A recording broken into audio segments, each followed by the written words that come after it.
What's going on, everyone? It's Wednesday, 11 a.m. Eastern. So we go live, Coffee with Creators, because I need to bring you people you should know. And I brought Bonnie with me today because I love Bonnie and I haven't seen her in forever. And you've got so much to get into. You guys are going to love this one. But first, this is not a green screen. This is 42 West 18th Street. These chairs are here for you, for all the classes and stuff from the Adorama Events channel. And don't forget that this is a store you can support that keeps things like this going forward. But before we get into anything else, I want to give a quick thank you to our sponsor for this episode. Boom. LG. You guys know LG monitors for everything you need, whether it's gaming with high refresh rates, lots of real estate if you want to have multiple monitor feel, but in one monitor, or really nice clean OLEDs for editing. LG's got you covered, including myself. I have 3 of them in my home setup. I'm not going to get into that. You know what LG's about. Hit the links to check out more about them. I also want to thank Tenba because you are getting the rare custom Coffee with Creators as a thank you.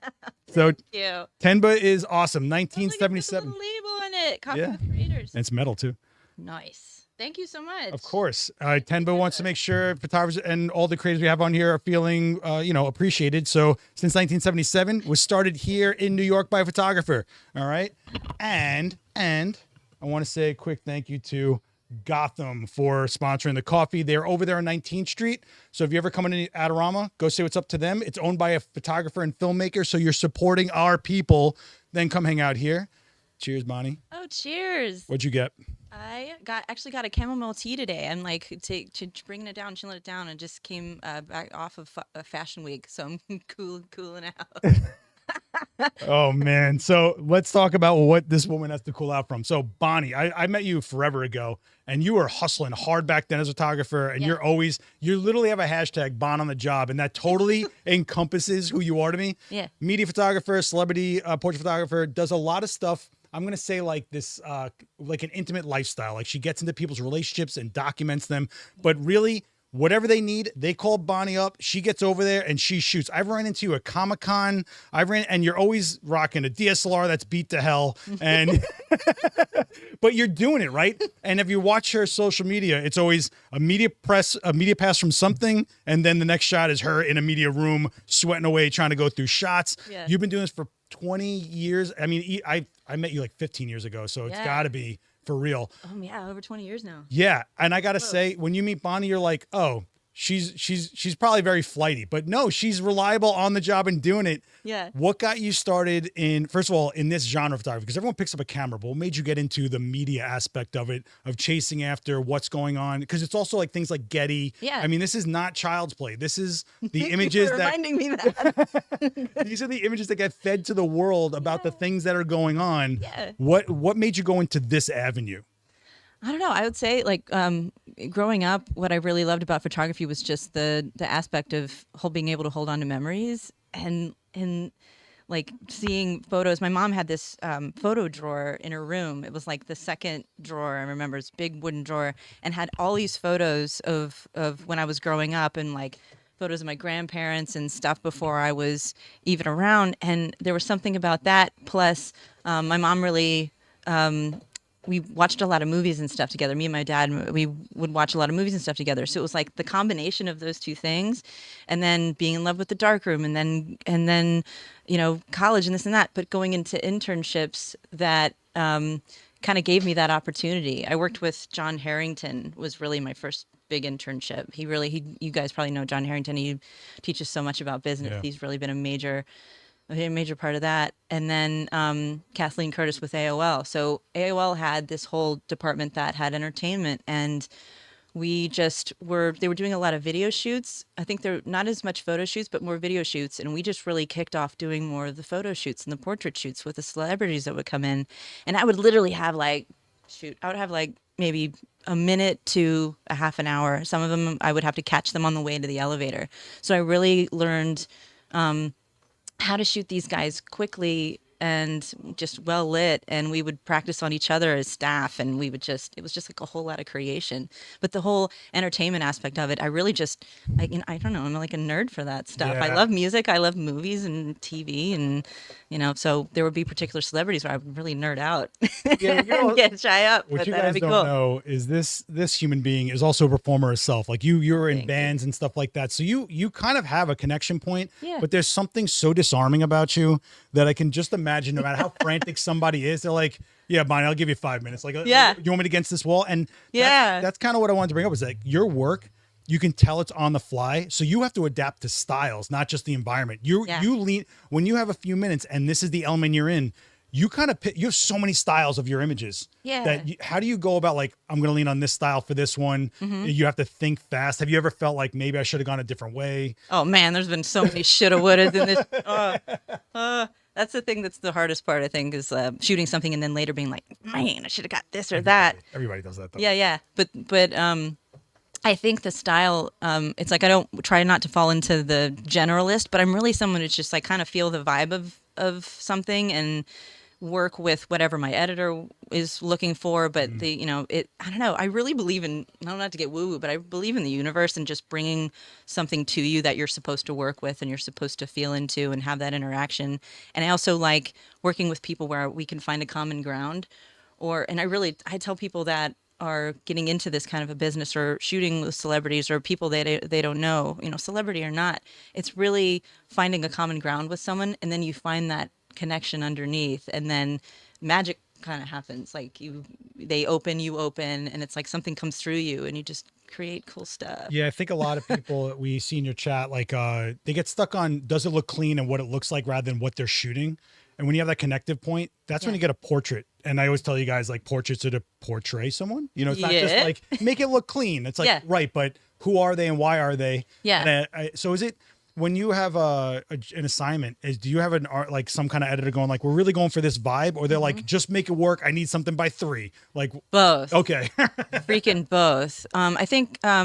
Especially assignment editors at Getty, they really know who fits with what kind of assignment. Okay. They're just the jam at that. And then any editors I really worked with at AOL, like they can feel which photographer is right for the feel. And I've been an editor for a long time too, so I can feel like whose vibe fits with what kind of person and what kind of job. So we kind of play it off like that. And sometimes it's last minute, like, we need somebody to shoot this, and I can just bing bong be there and just handle it. Well, I think that's why you have a prolific career, is because you're reliable. No one wants to call someone up that's going to be a waste of time. Sure. You come through, you did the job at a level, you delivered, right? Yeah. And I think that is 90% of it right there. But over the years, you've developed relationships. You're probably shot with the same celebrity like multiple times. Like they totally remember, like, oh yeah, you're Bonnie. Like, like I said, you're disarming. I think they're probably like, she was cool. I'll give her like an extra minute. But that extra minute could be the difference between a shot getting more mileage out there in this world than another run-of-the-mill stock image, Yeah. So how does that work with Getty? Like, are you signed to them? Are you exclusive to them? Or are you just feeding them images and hoping they pick it up? Like, how does that work? Well, I'm on freelance contract with them. So if something comes up for them, then they hit me up. I'm with their entertainment side and also their corporate side. So we do a little more of the commercial stuff over there. And it's something where they hit me up, and I work with their client, and we talk about what the parameters for the project and what's needed and where it needs to go, and we kind of collaborate. That's what I love about it. It's all a collaboration and working together just to make awesome images. I some of these Quincy. Oh yeah, Quincy was a riot.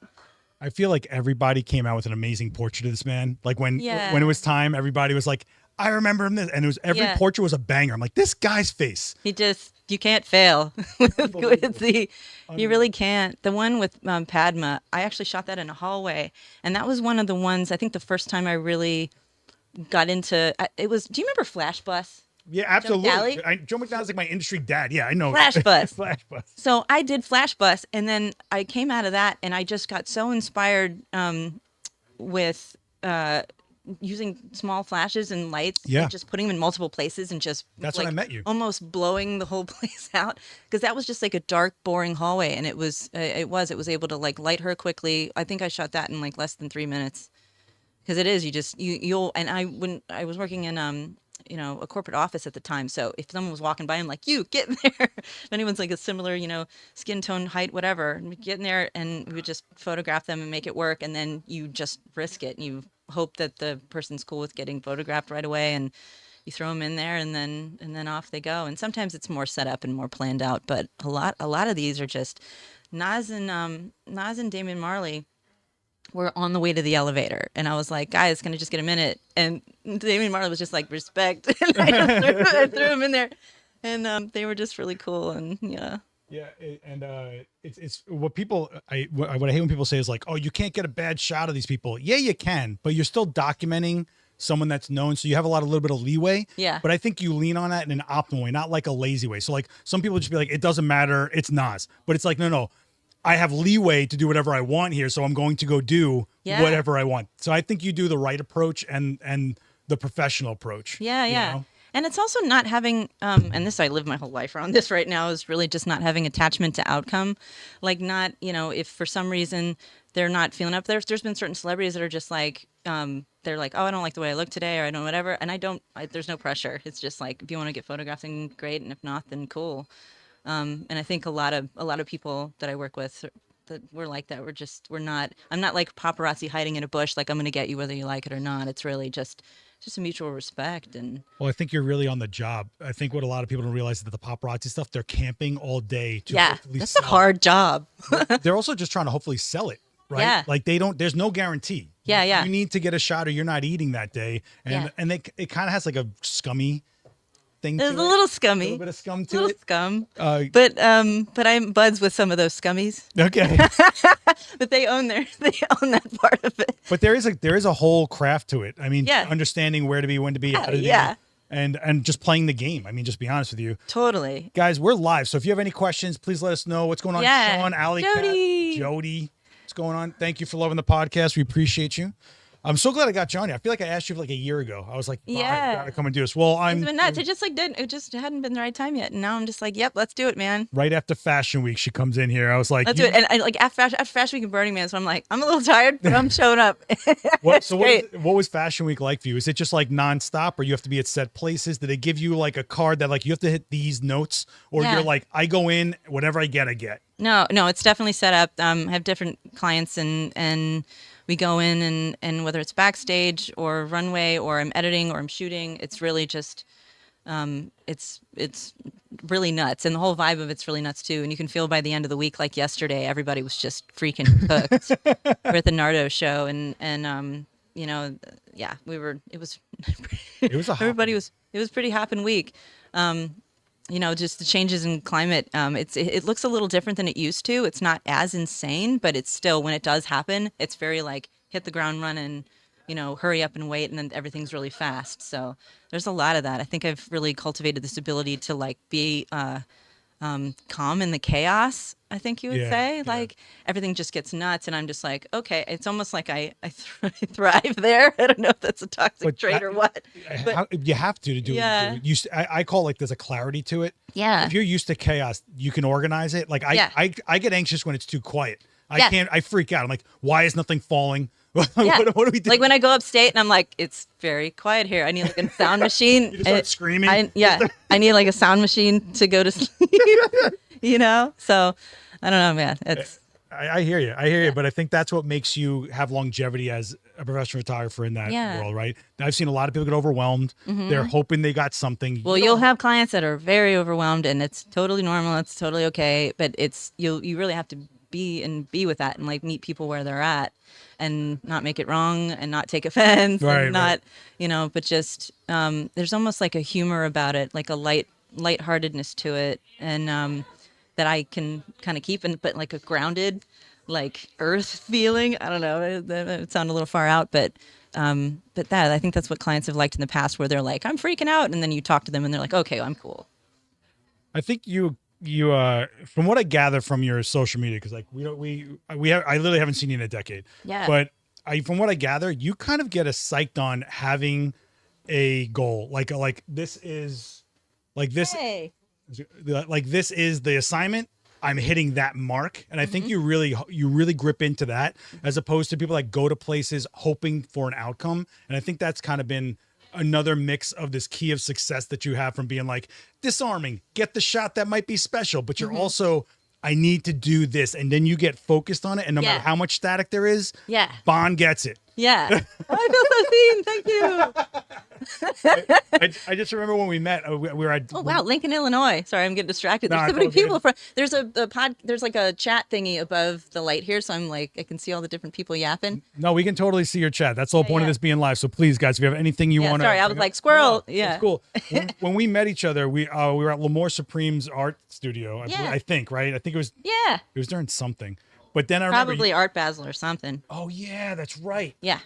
Something like that. I remember I was photographing like a 5 foot tall dunny he just did or something like that. Yeah. And I had speed lights. And you're like, oh, I am totally into speed lights. I was like, really? Yeah. That was around Flash Bus times. Yeah. You were like, oh, SB 900s everywhere. Yeah. And blah, blah. I was like, who are you? So fun to play with. Yeah, it was cool though. But I mean, when you started telling me everything you're shooting, I was like, man, you just seem like there's no stop. It just seems like you're on it while you're already on to the next, and then you're on to the next. Yeah. And so when you started this hashtag Bond on the job, I was like, that is so fitting. It is crazy.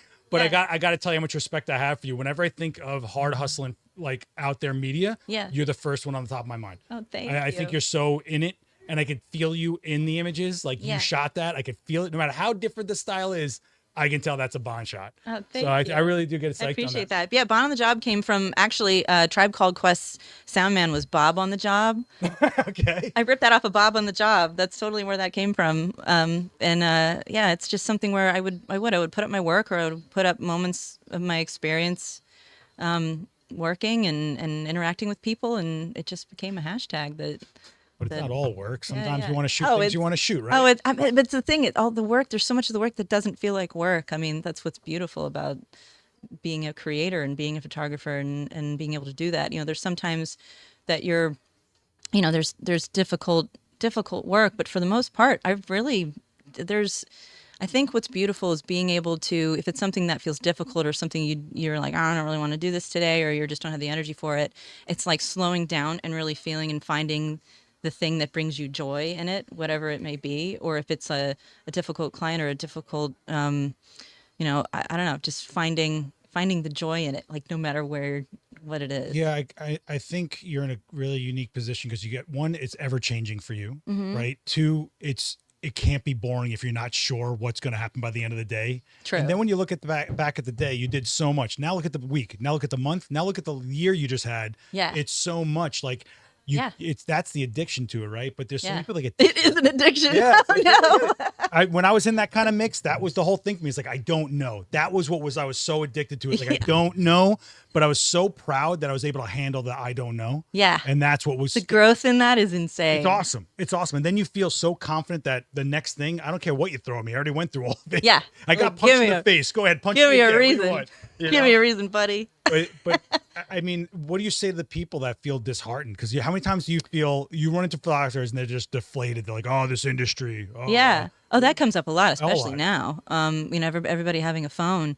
My whole thing is, you really have to have not several, but like a few different outlets in your creation of like what brings you joy. Like, don't put all your eggs into one basket with a particular client, and I really learned that just the way the industry's changing. Sometimes it's not, as free flowing. Sometimes there's not as many jobs going on with a particular client. So it's really important to find the things that bring you joy and that you love to shoot. Like lately, I've been loving doing more dominatrix portraits and lifestyle portraits, and I've really, really been. And this is something I think I want to focus on. Perfect, like that's my aunt and my cousin. And there's something lately where I really am going to be shifting my focus more. I'm going to be doing other stuff, celebrity stuff, whatever. I'm open to everything, but something where I'm traveling a little bit and I want to photograph like grandmothers hanging out with their grandkids, or like, a couple in love that have been married for like a bazillion years. That's my sister. I actually wish I would have taken, my sister passed away about a year and a half ago. I wish I would have taken more portraits of her. So it's like things like that. Yeah. Things will take you into like kind of the down or grief or whatever, and it really makes you appreciate those moments that you have with loved ones. And I haven't figured out like a branding name for it or anything yet, but I do know that that's kind of a shift that I want to go into. So like I want to photograph more of like more families and more people in love, like something around Love Story Project, or I'm sure that exists all over the place, but yeah, more legacy or people like on their way out, or yeah. Do you feel that your need for that is more of a balance point of you shoot, and this isn't demeaning to it, but it's just like it's very surface level, celebrity moment, hey, snackable, goodbye. I think you're kind of going like there's got to be something deeper, and I think maybe that's what you're searching for as a creative, maybe. Yeah, I mean, even Fashion Week has to be nuts where it's literally live. Yeah, like your shots need to hit wire. Yeah, like chop, what? Chop. Like right? Yeah, right. Yeah, I think for me, but what's good is that even in Fashion Week when things are slow, what I've been loving more and more are like connecting with people while I'm there and where they're at, and in the hurry up and wait. I love working with production teams because you're sitting there and Dad is proud. Hi, Dad. Because you're sitting there and you're kind of waiting for this intense, you kind of are all in this, intensity, this atmosphere. So you sit there and you're connecting with. I have had some of the longest lasting friendships, relationships in this industry just by, sitting on jobs and connecting with each other. It's like this moment we get to slow down. It's like happened with COVID. We all had to stop, slow down, connect with each other. And it's like, that was the turning point, right? Because a lot of us didn't work for like a year, man. So we had to stop and look at our own stuff and slow down. And I think that's when I stopped doing the hardcore, like go, go, go, go, go.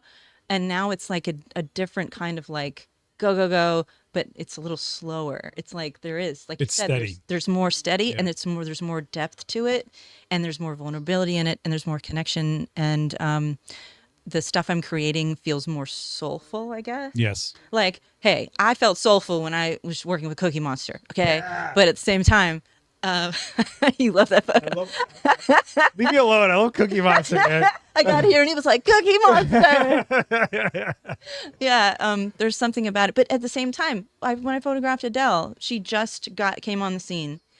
And there was something about her where she shared her music with us and she just cried. And it was just this beautiful, intimate moment with like a handful of people in a room listening to her tunes and working with her. And she gave me all the time in the world. And there's moments where it's like, because sometimes people will be like, oh, it's so surface level, da da da. And there's times where I'm like that. I'm like, oh, this is so fast, the surface and da da da. Where's the depth? But it's like, if you can slow down with it, it's almost like being on a plane. You're going fast, but you're going slow at the same time. Does that make sense? Yeah. So I love that, that there are those moments, and there have been in my past, where, I get to experience that. And now it's like on a different level. It's a deeper level, and something that I want to feel more in terms of legacy, both for myself and for other people. And I gotta tell you, when you started talking about the more lifestyle intimacy type stuff, or even just the connective family stuff. Yeah. I got to tell you, you're going to watch that infiltrate your surface level stuff. You're going to notice little gestures. Totally. You're going to notice little moments. Totally. In between the things when they're posed. Yeah. I always think about the Richard Avedon Marilyn Monroe portrait where he shot her when she wasn't Marilyn Monroe for a moment. Yes. And I think exactly. But it takes so long for people to get there because they're so focused on, I'm shooting beauty, perfection. It's like, no. Give me the substance. Give me the real, dude. The authentic. It is. It's like it is. It's the authentic part of it. I think it's cool, man. And they say that all the time, right? If as soon as something, someone thinks they're not getting photographed anymore, that's like when the magic shots come out. I think they're done and authentic. Cut. That's what it is. Yeah. So it's like it's okay to go fast, and it is like notice the little. It's like Ferris Bueller. What do you say if you don't slow down every once in a while? Yeah. You don't stop and look around or whatever. I don't know the exact quote. Somebody write that. That movie is going to be timeless forever. I feel. Totally. I forget about it. But that's the thing. It is. That's where you find the more timeless pieces, and for me that's the good stuff. Have you ever felt the need to do some sort of self project? Like, shooting others is one thing, but like, I feel like you are there's so much going on inside this dome of yours. I feel like you probably got something. And I do think it's important for photographers, specifically photographers, to do some sort of self project of themselves that they don't share with anyone. I think it's like super important to just clear that out. It's almost like a a meditation type thing. I feel like self-portrait for every other month or something like that, or something like that. Or I was a huge fan of Cindy Sherman and Nan Golden and so many other photographers in college. Really, Nan Golden was heavy. That was some heavy stuff. Heavy. Maybe not to the Nan Golden level, but like, let's not go fully there. But Cindy Sherman. I actually did a series in college where I had dressed up as these. I think I did dress up as Marilyn Monroe and Courtney Love and this and that. I did this thing and was in a show in Baltimore, but a photo show in Baltimore. But I really haven't done anything really fully since that. I did more back in the day, but not so much lately. Yeah, but now it's like I've been more reflective, so that's definitely possible. I mean, you've been through 20 years of being a photographer. Yeah. At some point, you look back. Yeah. You know what I mean? Yeah. Like, how did I get to this point, Yeah. And I listen, I always say, like, with my career, I started shooting BMX. Somehow I ended up in a studio doing a high-level commercial and going, what? Yeah. If you told me back then that you would have been dealing with this, I'd be like, no way, that sounds boring and awful. I'm in the street, man. Like, no, you don't know where you can't fight your career. I think people do that. Yeah. I think they I don't do that. I do this. I only do this. Yeah. I don't think you've ever been that way. I think you're like, No. and I think you're so adaptive. And I think that's what's so exciting about the way you work is like, I wonder what the next thing is. Cause I know you'll take it. I know you'll handle it. It's just so cool. It is. It's just, again, that slowing down, opening and feeling like what's the next thing and just noticing who you meet and the conversations you have. And it's so funny because, people get very like, I don't know, they're like, oh, I got to do this commercial thing and I got to aim for the bigger projects and da-da-da. I shot a cat fashion show once. And it awesome. led to the Coca-Cola campaign. And then in that, I met Lamore and that's how I met you. And here I am. It's also New York. Like, that's New York. Shoot cat fashion show. That's my advice. you just don't get anywhere saying no to opportunities. That's the way I look at it. You know what I mean? Especially if you have that gut, that inner intuition feeling, that you should go do this thing, even though it makes no sense at all. Or if someone's being difficult or whatever, if you can feel that inner truth in yourself that you're like, I'm supposed to go do this. Just go do it and go play. That's the big thing. Play. Oh, we don't play here. Remember, play. Molly, this is serious. What are you doing here? No, we don't play around here. I try to tell myself that if someone comes to me asking me to do something, they've asked you for a reason. They believe you can do it, or there's something about you they want you to do it. For a long time, I'd never embraced that. I was always like, nah, it's not my thing, man. I'm not going to do that.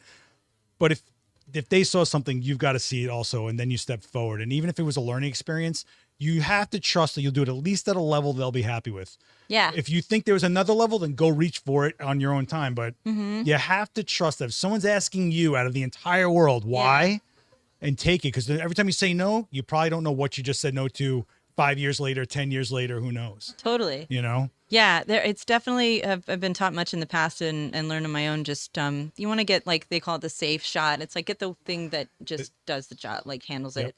And then play in getting the safe shot, but also, any jobs that you're on, and I need to remember this really for myself, like remember to get things that do spark you up, that you do want to have in your portfolio and you're proud of. And,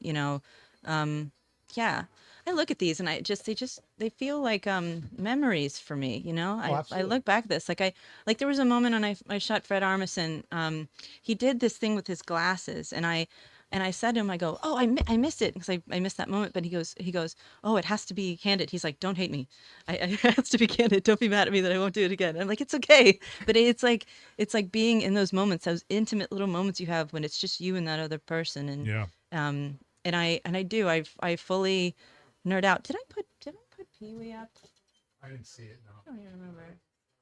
But either way, I think you're working with such strong Portrait personalities. 2, I think, probably has Pee-wee in it. Either way, totally strong personalities. But don't you think that hones you?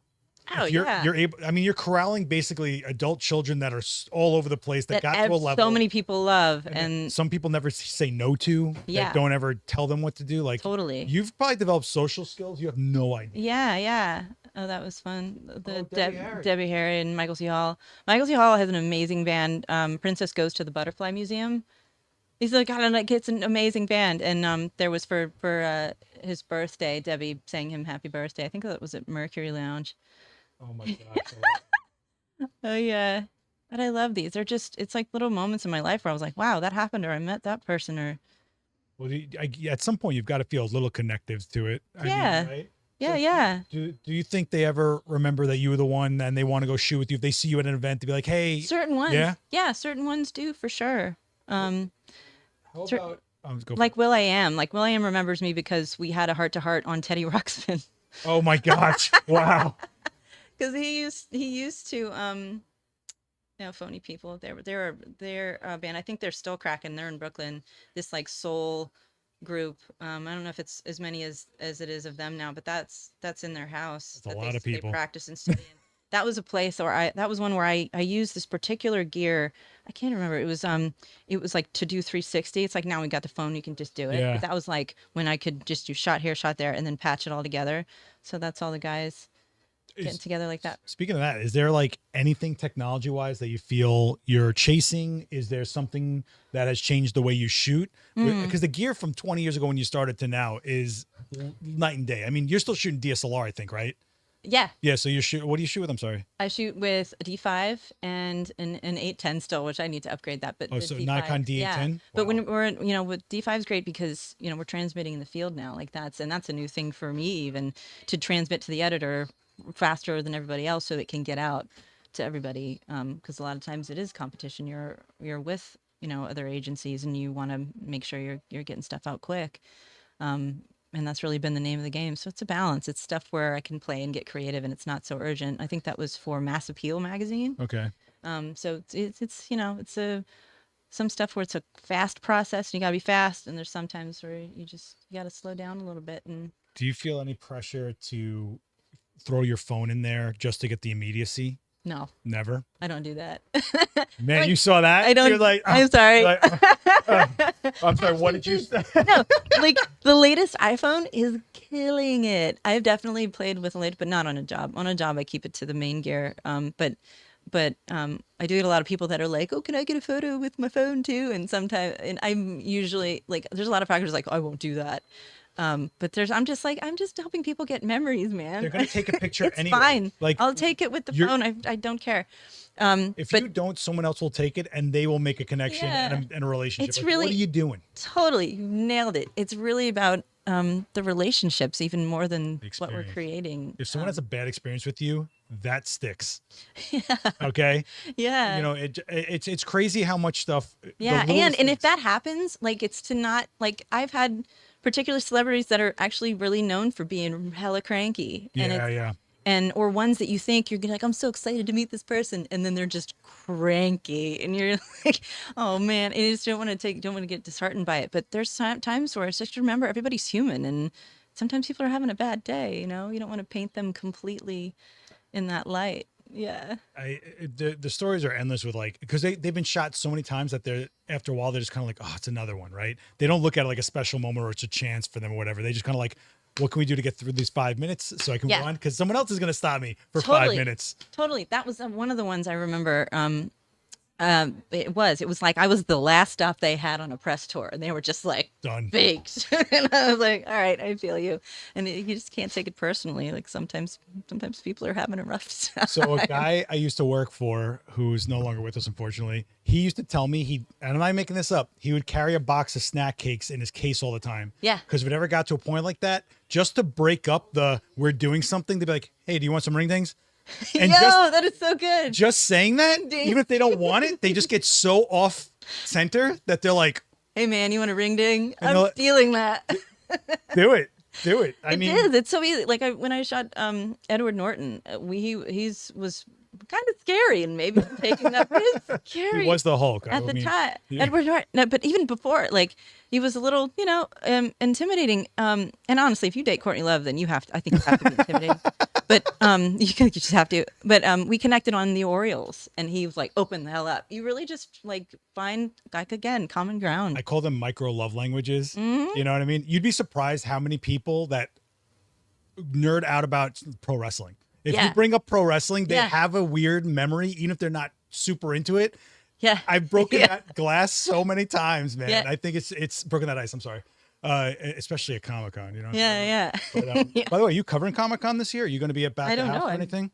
I'm so far not so far yet, but I have a whole ton in the past. That's for sure. Well, I'm gonna have to text you because I'm still Yeah. I cover the show, so I'd like to get you on my video. Oh yeah. It is, and that's got to be fun because you're dealing with people that are bonkers that are Yeah. doing it because they're fans of it, but you have to cover Yeah. the signings, the prep photo ops. and Well, stuff like it that. depends on sometimes I'm covering the photo ops in the back, and sometimes I'm covering a panel that's going on. How yeah. boring is shooting a panel? I think they're so boring to photograph. No, see that's the thing. It's not boring. It's like you This is why she got the job over. you See find this? yeah I win. I'm saying. No, I've there's one year Fox had me cover it, and it was there's panels, but I love I'm such a nerd for like school and stuff like that, so I just like sitting and listening to what they want to say and learning from. That's There's a fair. reason they're up there in front of the whole audience. They're there. I guess I just look at it from a shooting perspective and just like another guy sitting on a mic. Right, you Like, got to get out of that. I just- you got to get out of that set. No, Yeah. you got to be like, what can I learn right now? I don't know if you remember this, but when I met you, you literally looked at me like you need to get your mojo back. I don't know what funk I was in or what I was having a problem with. You were funking. I was having a bed. I probably lost a contract or something. It was a while back in my career, but I'm just thinking like there's no future or something. But you're like, you can get your mojo back, you know? I completely forgot that about you. Just so you know, I didn't even remember that you were in that. I think we were trying to shoot Lamore in some remember- kind of Yeti I remember outfit. now. Do you remember the Yeti outfit that he had? It Yeah. was like a big, and I was like, let's shoot this in Cyclops. the elevator. Yes. Wow. Oh my God. Cyclops. We have some weird lives, man. You say this to any crypto bro, they're like, what are you even saying to me? Yeah, Cyclops. You were kind of down, but I love that because in the last few years I've had my hella downs. So there's so much gold down there. Do you remember the gold you got when you were in the down and what brought you back up?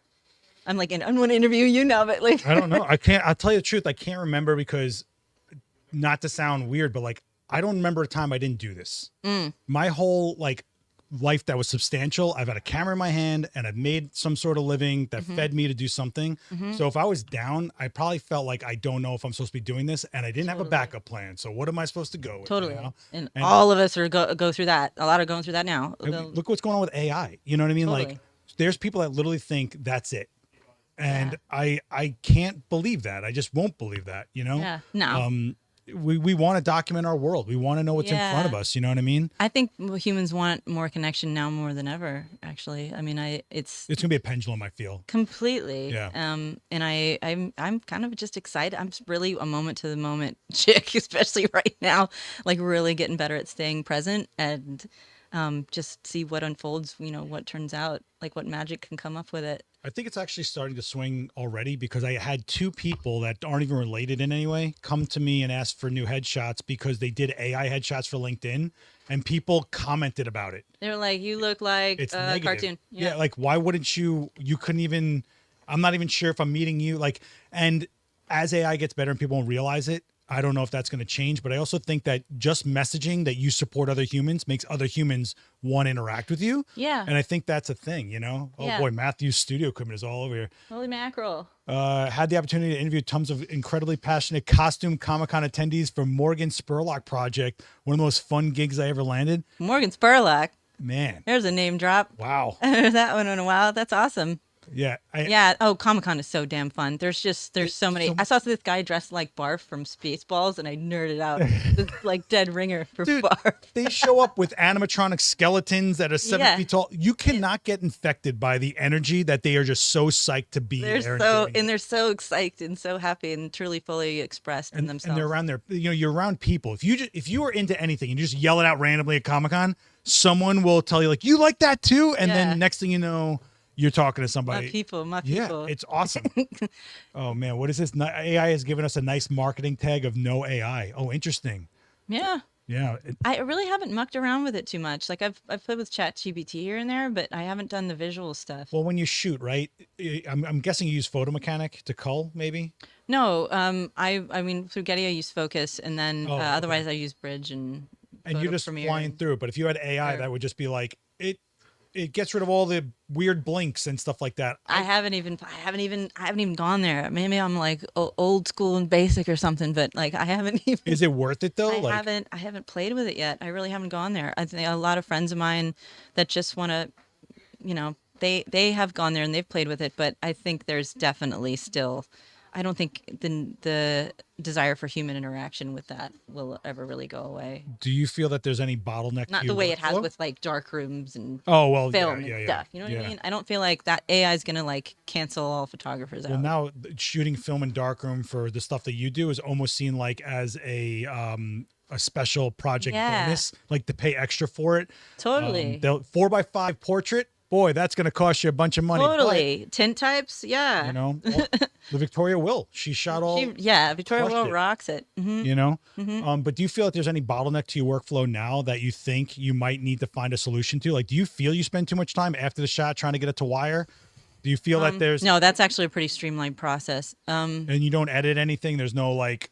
No. Oh, so if I'm shooting something privately for clients, and it's not so much got to get it to wire right away, that is a little bit more of a process. But I kind of like it's almost like the way a painter's doing a painting. Like I don't need, I can get it to them very quickly, but I don't. It's not something where I'm like I need to do it right now. I kind of like the process of it. The same way, like there's some of my work. There's a section on my site that's women of the ages, and I did this one kind of back in the day, but what I loved about it was that I got to play with, Oh wow. yeah, I got to play with like more Photoshop. It was like painting, like those flames are painted. Like I love, there's a thing in me where I like photojournalism where it's raw, real truth. And then there's this other side where I like to just, I would like to just create. Like that was Jello. My whole fridge was full of Jello. Like I love the creative process and just, I'm an artist so much, not, it took forever for me to own that piece of being an artist. Yeah, but I think you have this 13% vibe to your images that's just pure raw. Yeah. So if there is a reflection in someone's glasses, leave it because that's what that felt like right there, which makes it believable, which means your viewer connects, which makes it a successful image. Totally. But some people are like, no, nope. My lighting doesn't cause reflections in meow, meow, meow, meow, meow, meow, meow. I always think they sound like cats when they complain. They sound like cats to me. Yeah. But but to the AI point, like any of this in AI in like 5 minutes, right? And I'm like, but that's so boring. Like I love the whole concept of getting my friend on the floor and covering her in Jello and just like having that experience. It's totally about full of self-expression and That's the difference, experiences. though, is that you're after an experience for yourself where most people are just trying Or them. Yeah, but but most people with AI are just trying to get to an end result that gives an experience to some viewer that had nothing to do with it. Yeah. They're just trying to make something that creates. You're trying to have that actual moment and hours of time in your life. Yeah. That's the difference. You know what I mean? For where it's a full experience for myself and that person. It's like we go in there and we collab and we create. It's freaking What you do with all the Jello? Just freaking threw. fun, man. I don't even remember. I think it was pretty worked Jello. I don't think we ate it. It got pretty worked. I've had to do a lot with Jello with the special effects stuff, and I'm always like, oh, wait, am I doing? I might be the first person on the planet that screwed up Jello. Like I didn't do the proportions right, and I was like, why isn't the Jello hardening? And the balance was so off. It was like not my finest Betty Crocker moment at all. You didn't read the box, the little No, tiny box I they did, give and you. I did it wrong. I don't know, man. I screwed up Jello. I'm owning it. I mean, I love honestly Jello for like imaging wise. It's sort of reflective, but it's not. It can be cut into shapes, but it's not totally rigid. There's so many colors to play with. It transcends light, but it kind of also has opacity. Like there's so much you can do with Jello. I know. When you shoot special effects, they use things that look visual that aren't actual, right? So a lot of things are gelatin and things like that. So I just got so sucked into this gelatin world for a few years. It sounds crazy, but if you think about how cheap it is. I like that people can just walk in from the store and hang out. That's what I built this place for. That's I built great. it so that Seth built this. I built all this. First of all, Adorama let me do it, but I built this so that we understand that there's a home base. Because when I was coming up, there was nothing like this. Yeah. I had to carry guys 50,000-pound bags for like 3 weeks till they showed me something. We're not in that era anymore. People are just going on YouTube and doing this. Yeah. But I don't want to find a kid that doesn't realize they can come here, and if they're having an issue, they're stuck in that issue forever. Yeah. Or can't relate to someone next to them. Totally. And I think what you do and who you interact with, you're on that level because you're a creative and everything like that, and you're photographing other creators, so they get that. All right, I know she's asked me to do this one thing, but there's probably something to it. They understand it. They understand the process. And these chairs are here so that whatever person feels isolated, there's someone doing the same thing that can sit right next to you. Totally. This place exists. You can move forward. You can connect, Yeah. And you can eat it. Yes, Mike. Yes, you can eat it. But Yeah. there's always room for it to some degree. Oh my gosh. Oh, Not- hold on. What Well, did that you could- say? yeah, If you you read could that, look. upgrade to any mirrorless, which would you choose? Well, I'm a Nikon gal. I always have been. Nothing against Canon, nothing against Sony. A lot of my guys that love Nikon have switched to Canon or have switched to Sony, but I've been hearing a lot of good stuff about Sony mirrorless. Yeah. But yeah, I probably would switch just to Nikon just because I love it, and that's kind of what I know. You're looking at us on a Nikon right now. This is a Z6 III. Yeah. So, you know. You're right. How do you like it? You love it? Yeah. Well, I mean, It's doing the job. one thing I got to say about Nikon is they supported this space without even blinking. They were like, "Oh, you're." Well, then we love Nikon. Yeah. they gave us 6 cameras to make a multicam. Nikon rules. Yeah. I mean, well, I think the question isn't which mirrorless. Why haven't you switched to mirrorless? Let's ask that question. I haven't switched to mirrorless because I just haven't had a need for it so much yet. Do you not do video? I do, but Okay. I've been doing video with the DSLRs. Like, Man. yeah. But that video's not my main thing. But I do it as like a side. It's my side piece. Video, side piece. But no, the photography with the DSLRs, it works great. The Nikon video is great. Yeah. Honestly, I think I don't know. I think they're doing great things, but I think everybody. But I love it. I just worked with somebody recently that was just like mirrorless, rah rah rah, and then they had some issues with like the banding on the background. If like there's a little bit of that, rate. yeah. Flicker rate. But there's ways to get around that, and there's settings in the camera. But some people have never learned, yeah. so they don't know. So I don't know what I don't know. So I'm open to it. It just hasn't been the switch yet. I just got on board with the wireless transmitting, so I'm excited about that for a minute, and then I'll go to mirrorless. You're also shooting at a lot of low light, so the low megapixel for you is clean. Yeah. Like super clean. Totally. And also, I don't think people give enough credit to DSLRs just being a tank you can chuck across the room and still be fine. Totally. I mean, the battery life is forever. It's not running Yeah. a screen or a processor all the time. Like Yeah. there's reasons for it, but also I think the most important reason, and I don't want to speak for you, but sometimes when you're a pro, you don't want to mess with what works because you just have to do the job. The tool works. I go forward. You don't want to learn something. Yeah. You know? Like I'm open to learning and moving forward with new stuff, but right now I'm kind of rocking it with the stuff that I have, and I'm just gonna enjoy it and ride that donkey till it collapses. Let me ask you about like the ownership of the images, right? So you put them on your site and stuff like that, but when you're shooting them and they're for Getty, like as soon as they're over to Getty, like is there the copyright theirs? Like how does this all work so that people that are trying to get into this line understand? Sure. I mean, well, there's certain, deals or whatever you can have. People have different contracts. So, I mean, I really can't speak to that. But myself, I own the images. And then there's different kind of jobs. There's jobs that are like work for hire where like the company will own the images. There's just all kinds of different contracts you can do.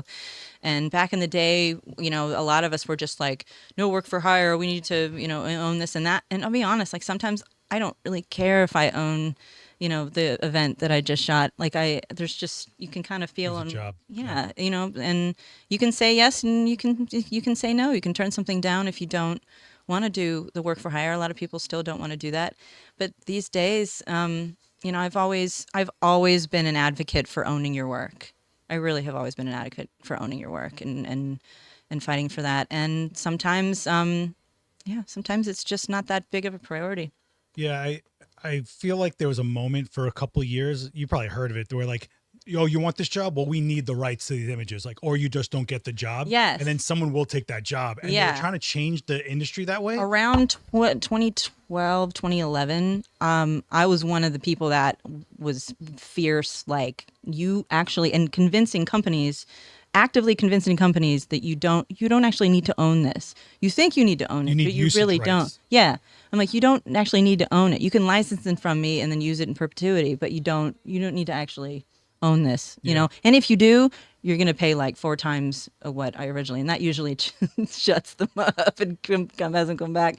But yeah, for a long time, we fought pretty hard for just photographer ownership rights. Yeah, I got to tell you, I signed a contract to keep a job, and it was basically like, we own the rights in this, and I needed it. I regret it.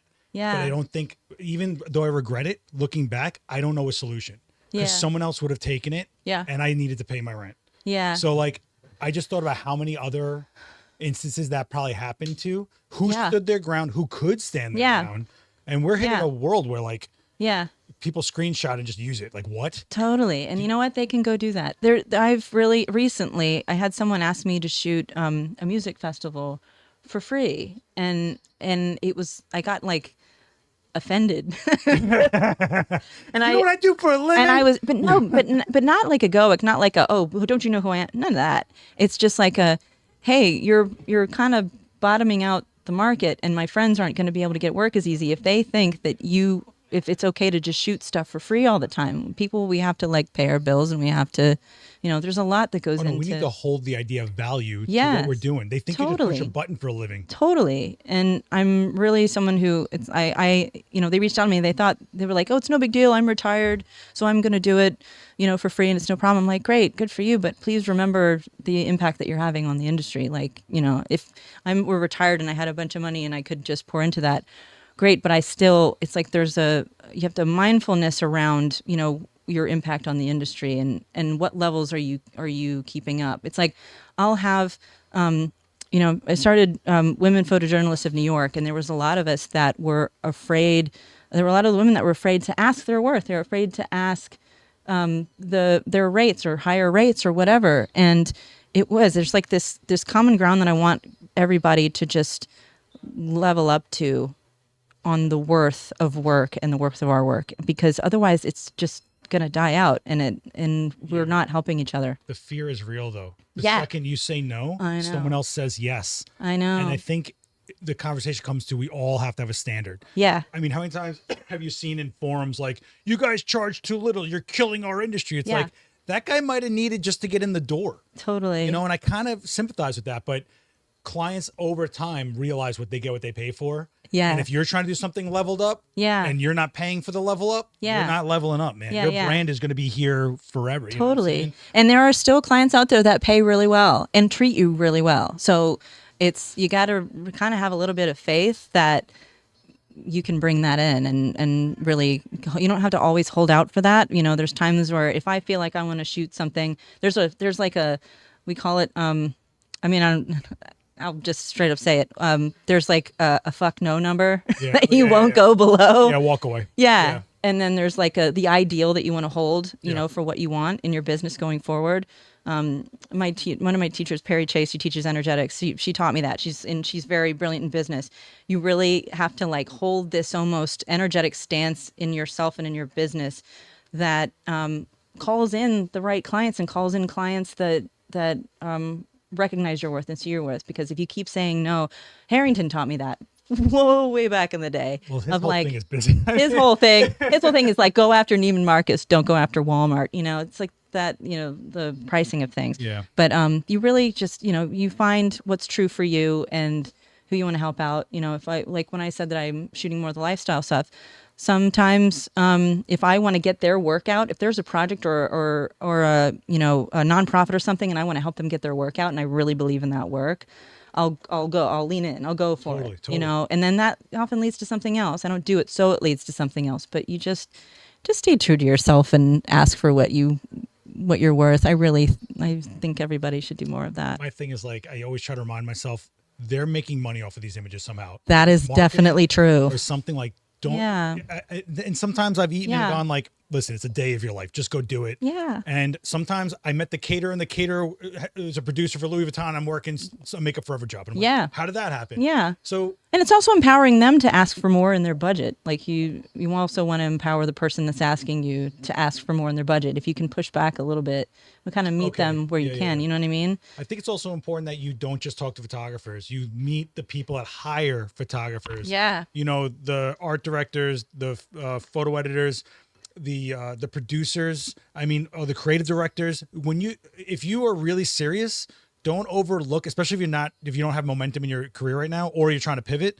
Don't overlook going to a portfolio review. Mm-hmm. You pay like $200 usually for a portfolio review, but you're sitting down face to face with someone that might look at your work and go, I would hire them for this project. And then that's the changing of your life.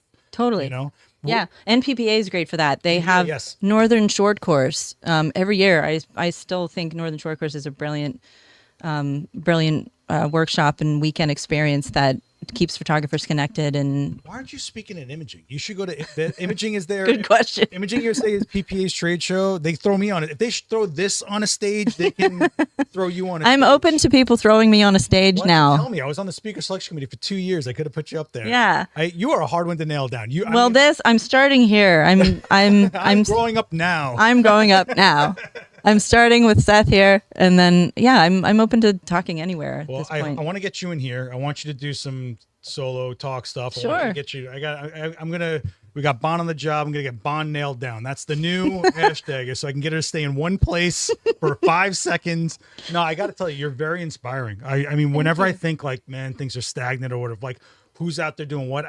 You could pop on my social, I'm like, look at what this woman's doing. She's just crushing. It never stops. It's like, I love it. I love it. I know you're enjoying it. That's my favorite part. I am. You know what I mean? Yeah. Are you recording this? It's streamed. You can just watch it back. I don't care. Do you? All right. No worries, man. Just make sure you follow the channel. How's that? Deal?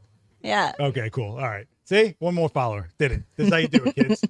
Oh, my God. So where do you want to go next? I mean, I feel like you've been doing for so long, where I know you want to do the intimacy kind of portraits, but like, is that a full body of work you want to put in a gallery? Are you looking to get a book deal? Where are you? I don't care about galleries or book deals. I really do not say that on things like this. I don't. Someone just clicked off. I was going to give her a show, but like, I guess, right, you know. Beat it, lady.